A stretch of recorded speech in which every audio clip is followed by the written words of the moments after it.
ఇది కదా ఆఫర్ అంటే ఇప్పుడు ఎంత కొంటే అంత ఫ్రీ. విఆర్ఆ fine silver jewellery Jubilee Hills check post Hyderabad. నమస్తే, నేను Keshav. Welcome to Suman TV. ఆంధ్రప్రదేశ్లో ఎమ్మెల్సీల హోరు ఎక్కువగా వినిపిస్తుంది. ఆల్రెడీ టీచర్స్ ఎమ్మెల్సీ, గ్రాడ్యుయేట్స్ ఎమ్మెల్సీకి సంబంధించి 3 నియోజకవర్గాల ఫలితాలు ఫైనల్ అయిపోయినాయి. వీటితో పాటు ఖాళీ అయినటువంటి 5 స్థానాల్లో ఎవరు వస్తారనే దాని మీద జోరుగా ఊహాగానాలు సాగుతున్నాయి. జనసేన పార్టీ నుంచి నాగబాబుకి లైన్ క్లియర్ అయింది. ఆయన మంత్రివర్గంలోకి వచ్చే అవకాశం కూడా ఉంది. మరి మిగిలిన 4 స్థానాల పరిస్థితి ఏంటి ఒకసారి విశ్లేషించేటువంటి ప్రయత్నం చేద్దాం. మనతో పాటు అనలిస్ట్ చంద్ర శ్రీనివాస్ గారు. నమస్కారం అండి. ఎమ్మెల్సీ సీట్ల హవా నడుస్తుంది. ఎందుకంటే కౌన్సిల్లో తెలుగుదేశం పార్టీకి లేదా కూటమికి బలం పెరగాలంటే ఇది చాలా అవసరం. సో టీచర్స్ ఎమ్మెల్సీ ఒకటే కోల్పోయారు పిఆర్టీయూకి, మిగతా 2 టీడీపీ అభ్యర్థులే గెలిచారు. సో అక్కడ ఒక 2 ప్లస్ అవుతుంది. ఇప్పుడు ఖాళీ అవుతున్నటువంటి 5 కూడా మళ్ళీ తెలుగుదేశం స్థానాలే. అంతే కదా. సో వీటిని ఒకటే జనసేన అంటున్నారు. 1+4 1+1+3 ఏం జరుగుతుంది అది? కరెక్టే. ఇప్పుడు చూస్తుంటే గాదే శ్రీనివాసులు కూడా బీజేపీ సపోర్ట్ చేసింది. అవును, జనసేన టీడీపీ సపోర్ట్ కాకపోతే ఎటు ఇదిలో ఉంది శ్రీనివాస్. అది కూటమికి ఫెయిల్యూర్ అనలేవు, సక్సెస్ అనలేవు. అదే అది రెండో ప్రాధాన్యత ఓట్లు ఆయన 730 కోట్లతో గెలిచాడు. ఇకపోతే ఆలపాటి రాజా 1,45,057 ఓట్లు, భారీ మెజారిటీ కూటమి విజయం. నా గ్రాడ్యుయేట్స్ లో అంత స్థాయి ఓటింగ్ రాదు, ఇంతవరకు లేదు. చంద్రబాబు నాయుడు గారు నా విజయానికి పవన్ కళ్యాణ్, లోకేష్ గారికి కారణం ప్రభుత్వ విధానాల వల్ల గెలవగలిగారని ఆలపాటి రాజా గారు. సరే, ఏదైనా కానీ పేరాబత్తుల రాజశేఖరం కూడా అక్కడ లీడ్లో ఉన్నాడు. ఈ సిచ్యువేషన్స్లో ఇప్పుడున్న ఖాళీలు భర్తీ చేయడం అనేది కత్తి మీద సాము లాంటిదే చంద్రబాబు నాయుడు గారికి, అటు పవన్ కళ్యాణ్ గారికి. ఒకవైపు ఆశావాహులు ఎక్కువ ఉన్నారు, పోస్టులు కొన్నే ఉన్నాయి. దీన్ని మరి ఎవరు ఒప్పించకుండా ఇబ్బంది లేకుండా చేయాలంటే ఎలా అనేది చూసి, ఇప్పుడు పదవి రిటైర్ అవుతున్న వాళ్ళు కూడా ముఖ్యమైన వాళ్ళే ఉన్నారు. పరచూరు అశోక్ బాబు కానీ, యనమల రామకృష్ణుడు కానీ, వీళ్ళందరూ కీలకమైన పాత్ర పోషించారు మొన్నటి వరకు సభలో. అవును.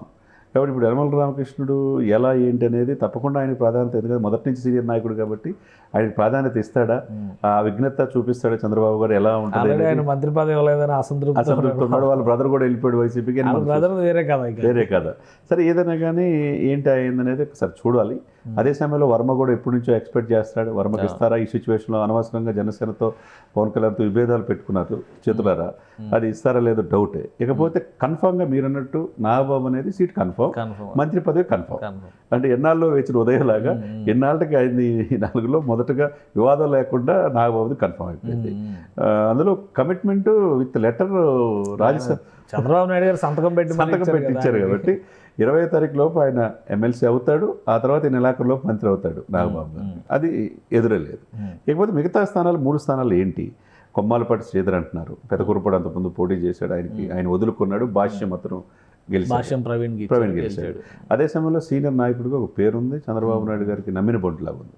మరి అదే సామాజిక సమీకరణ చంద్రబాబు నాయుడు గారు ఎక్కువ ప్రాధాన్యత అది కూడా మనం చూడాలి. అదే సమయం ఆయన పేరు ఒకటి వినపడుతుంది. ఇకపోతే ఎప్పటి నుంచో పోటీ చేయకుండా ఎమ్మెల్యేనా లేకపోతే మచిలీపట్నం ఎంపీనా ఏదో ఒకటి విజయవాడ సెంటర్లో ఏదో ఇస్తా అని అనుకున్నారు.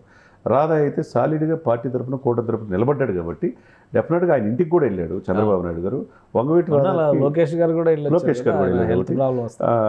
ఆ యొక్క సామాజ వర్గాన్ని ఈయన కనుక ఈకపోతే మళ్ళా అదేవిధంగా వాడుకోవడం వదిలేశారనే భావన ఉంటుంది. కాబట్టి డెఫినెట్గా వంగవీటి రంగా గారి కుమారుడుగా రాధా గారికి ఇచ్చే అవకాశం స్పష్టంగా కనపడుతుంది.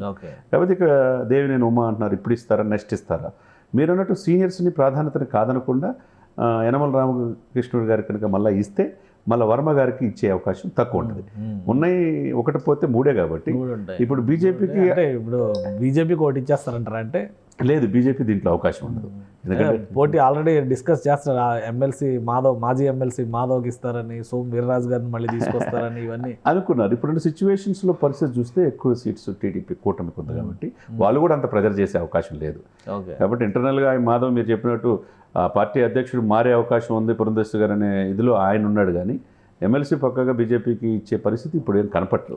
కాబట్టి వీళ్ళు ఇంకా ఉన్నాయి. అంటే రేపు స్థానిక సంస్థలు, ఇప్పుడు ఎమ్మెల్యే కోటా ఇవి, రేపు స్థానిక సంస్థల కోటా వస్తాయి. అది వచ్చినప్పుడు మళ్ళీ గవర్నర్ కోటా ఉన్నాయి.